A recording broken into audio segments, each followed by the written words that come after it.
All right, good afternoon, everyone. Welcome to our webinar on how to get rid of those CPAP lines on your face.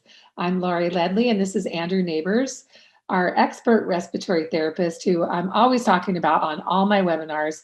If you have any trouble wearing CPAP, Andrew is your guy. You definitely want to book an appointment with him. He is a clinical sleep educator. He goes to, I think, 3 out of 5 of our locations, and he also does telemedicine. So how cool, because of the pandemic, we can do telemedicine and we can treat you, help you right over the screen, just like we are now. So we're going to give away, while Andrew does his presentation, I'll be drawing a name for all of you guys that are in the webinar, and we'll see who wins the Gecko pads. All right, Andrew, take it away. Thank you, Lori. Thank you very much. All righty. Again, we're going to go over how to fight these CPAP lines. It's a problem. It's a consistent problem for a lot of patients. And I got some slides to go through, a slideshow, and some different options and some ideas to help eliminate these lines, as waking up with CPAP lines is annoying, especially if you have to go about your day, start your day early. So without further ado, let's get this slideshow going. And if you guys have any questions, go ahead and just chat them or put them in the Q&A. We can also allow you guys to talk at the end if you want. We've been doing that and it works out pretty well. All right. All right. How to fight those CPAP marks. You ever woke up with something like this? This lady found this picture online, and she obviously is she's using a nasal mask, as you can visually tell. She does not look very happy with those line marks. And it's like you can see, the definite impression on her face, but it almost looks like there's some rosacea going on and some skin irritation from potentially her mask, which, I mean, I don't, obviously, with the picture, I don't know what mask she's using, but it is a nasal style. Maybe she's not washing it. Maybe she's not cleaning it. Maybe she has it too tight. Maybe her skin is reactive to the silicones. Maybe she's not washing her face prior to going to bed, but more or less, that's not a fun way to wake up. So obviously, if you're using a CPAP, you're familiar with the fact that there's straps, there's marks, there's a mask, there's stuff going on. There can be a lot going on with some of these masks. And, whether it's the strap lines going underneath the ears, coming out the sides of the head, up underneath the eyes, there's almost always some way to link this onto your face. And when you sleep, you can wake up with these unsightly marks. I saw this picture because I thought it was a nice touch. So now this guy, the mask he's holding is a memory foam mask. Obviously, if you're having a reaction to the silicones, the rubbers and such like that, most masks are made out of the silicone, which is less reactive than, say, latex and such like that. But point being is that there now are mask styles like this as a memory foam mask that will help just keep any sort of skin reaction down. These masks still need to be cleaned and such like that. But, obviously, this is a style that can help and benefit people. Now, one of the things you're going to want to start with, making sure you have an active prescription on file. That way, if you need to go different mask styles or different directions, you don't have to go. You can't just show up to one of these clinics and offices and just get whatever mask you want. You need a prescription. So starting with your doctor, primary specialist, or something like that, something like me or one of the other providers in the office, we can take care of that for you. The right size, the fit of the mask, these variables play roles. I mean, when a patient uses, say, full face mask, for example, that's too large, people can end up yanking it and cranking it to their face because they're trying to make it fit. It's rolling up into their eyeballs. It's blowing in their eyes. So making sure that it's a correct size mask. The tighter the mask, of course, the more chance you're going to have on some impressions and irritation and strap marks from the sides. Some of these can't be fixed in some ways, unfortunately.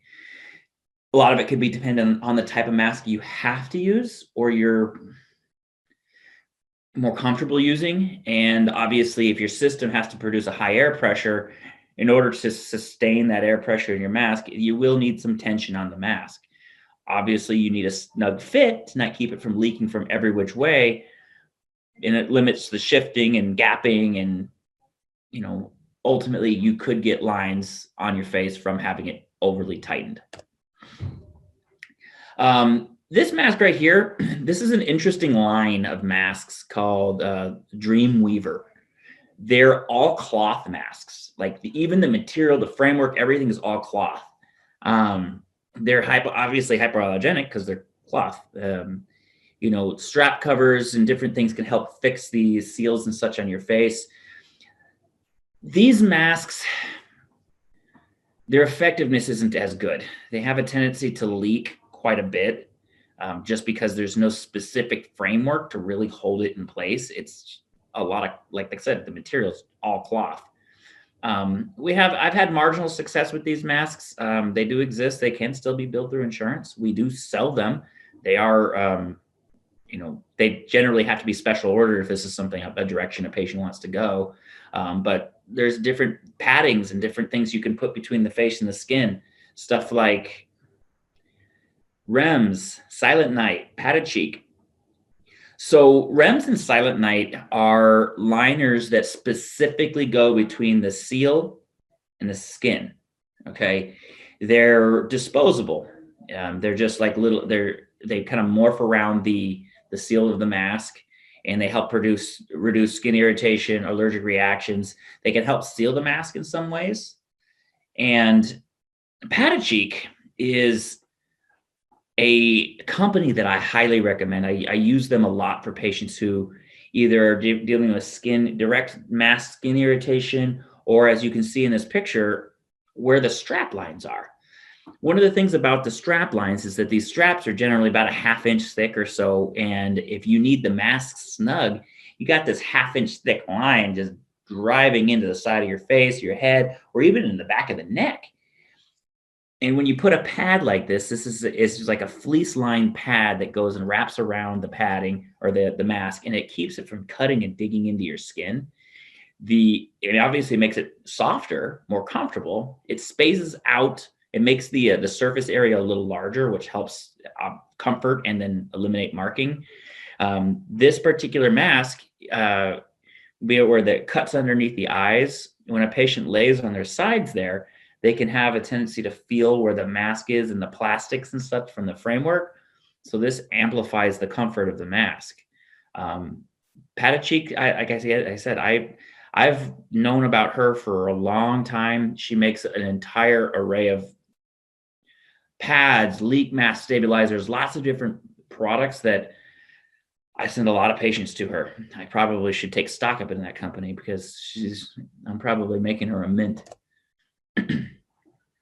So this is what REMS is. Again, as I said, it's a pad. It's just a cloth pad that fits between your skin and your face. And the Silent Night is a very similar product, kind of wraps around the mask a little bit. And the concept is they're simplistic and they're easy to use. They really just make for a no rubber to skin contact and eliminates markings and leaks and irritation. The REMS product, this particular mask is an older style mask that this lady is demonstrating with, but they had the regular face pad and then the forehead support. A lot of masks that are being designed now are not using forehead supports, which is, I love it. I love not having that extra thing on your face. It just less surface area on your face, your skin, have less chance of markings, less just irritation all around. But the concept, of course, as you can see, is you place it in the mask, you put your face into the mask, put it on, and you pull the straps over it, you lock yourself in. Okay, this is it's a helpful concept. The REMS can be purchased on Amazon. They can be bought online, a handful of different things. Insurance really doesn't cover any of these things. So it's like, it is private pay stuff, unfortunately. The Gecko pad. This is what we're offering for patients who have significant nasal bridge irritation. So the Gecko pad is, it kind of like morphs around the nose. It seals around the face and such. Now what these do is they help prevent the bridge of the nose irritation. That's A lot of older style of masks had significant bridge of the nose irritation just because of the hard materials they used to use, the thick gel materials. Like the gel masks that used to be used back years ago, while they're still being produced and we still get patients periodically that use them, they're stiff, they're hard, they're long lasting. They'll last you a year, but you're really dealing with an uncomfortable mask, in my opinion. But these Gecko gel pads really protect the bridge of the nose. You'll see a lot of people that have, depending on the mask, can have some irritation to the left or the right side, which could be a lot of times due to the way they sleep. A patient, most people are side sleepers, so they sleep on their side and the mask has a shift and it can cockeye and push into the nose. And that you'll see on the left or the right, depending on how they sleep, just this redness or some like an irritation, almost like somebody was scratching at it. And these Gecko pads eliminate that. They just, you have no more nasal bridge irritation. There are some other masks that do go underneath the nose, around the mouth, different types of full face masks. Obviously, if you're a person that uses, say, like a nasal pillow style mask, something like this doesn't even apply. Nasal pillow masks and small, simple masks don't usually leave a whole heck of a lot of markings. Another thing that really helps patients with these markings is hydration. If you're dehydrated, your skin can be really soft and doesn't have any elasticity and such. So increasing hydration can help fill the skin out and you actually don't get anywhere near as much showing marks, and then they dissipate quicker if that is something that you run into.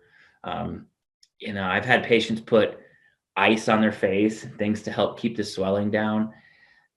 It's not really necessary, but it's a thing that can and does work. There's a couple different creams and gels. Roezit is a gel cream, and this CPAP gel. It's a cream barrier that you can put on your skin. It will help keep irritation down. I like using aloe vera.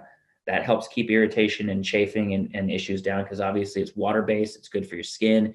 It's not going to affect it's not going to cause a negative issue with the mask.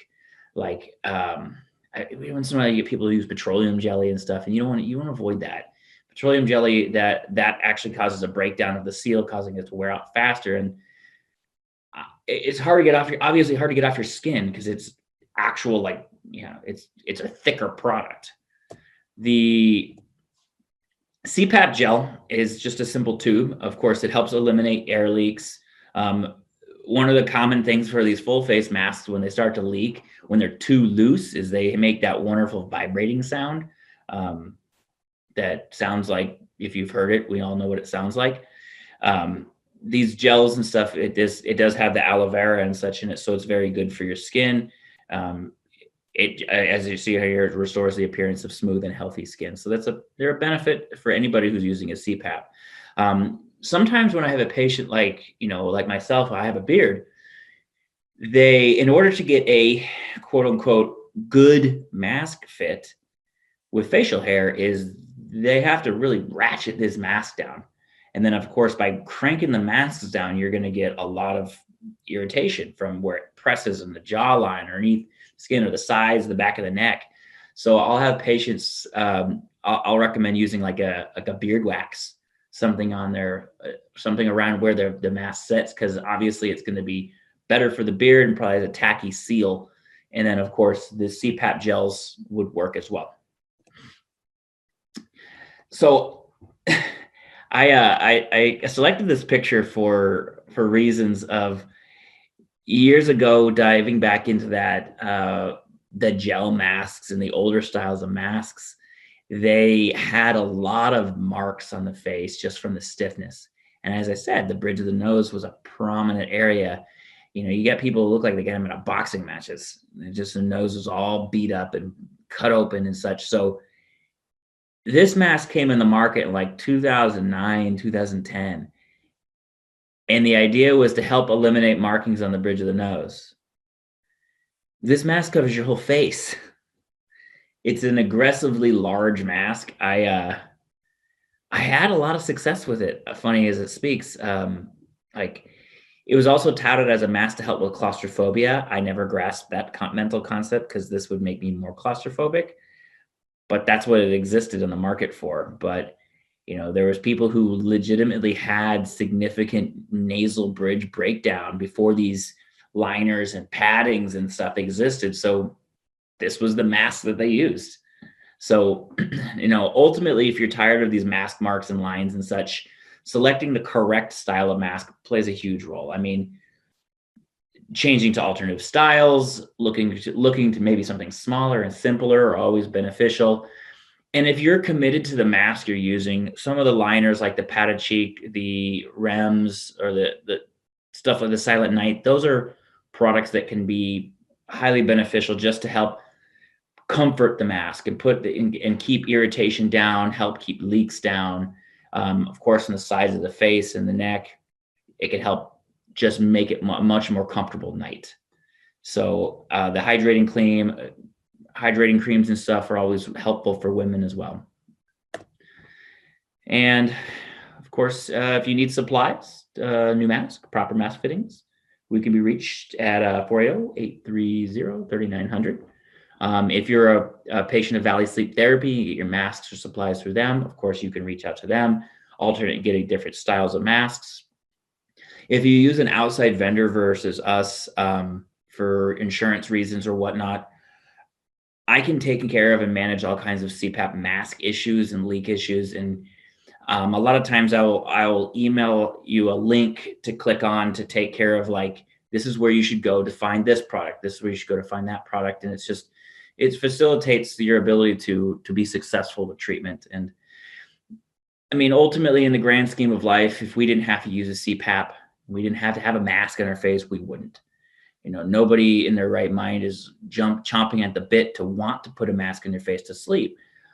But for people with sleep apnea, being that this is the prime treatment, this is the best treatment for it, so one that works generally the best, masks are the way to do it. And if you're getting marks, lines, strap marks, and it's driving you insane, there's ways to fix it. So, anybody got any questions?